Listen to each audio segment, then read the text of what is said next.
السلام علیکم ناظرین، آپ دیکھ رہے ہیں نثار وطن NW نیوز HD۔ میں ہوں آپ کی ہوسٹ ناز، اور اب چلتے ہیں آج کی اہم خبروں کی طرف۔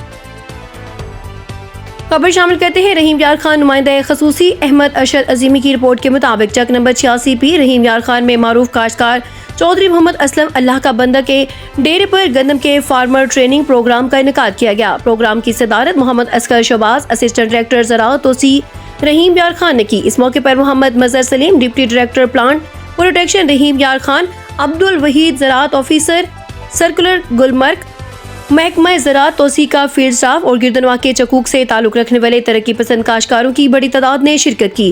ٹریننگ کے دوران ماہرین زراعت نے رواں ماہ جنوری میں گندم کی فصل کی بہترین مینجمنٹ پر تفصیلی روشنی ڈالی۔ کسانوں کو جڑی بوٹیوں کے مؤثر کنٹرول، متوازن کھادوں خصوصاً پوٹاش کے بروقت استعمال، گندم کی بیماری کنگی اور کیڑوں سست تیلا سے بچاؤ اور ان کی مینجمنٹ کے حوالے سے عملی رہنمائی فراہم کی گئی۔ اس کے علاوہ کپاس کی فصل میں گلابی سنڈی کے بے موسمی کنٹرول کے طریقہ کار پر بھی آگاہی دی گئی، جبکہ حکومت پنجاب کی موجودہ زرعی پالیسیوں اور کسان دوست اسکیموں سے متعلق شرکاء کو تفصیل سے آگاہ کیا گیا۔ کاشتکاروں نے اس تربیتی پروگرام کو بروقت اور مفید قرار دیتے ہوئے محکمہ زراعت کے اقدامات کو سراہا۔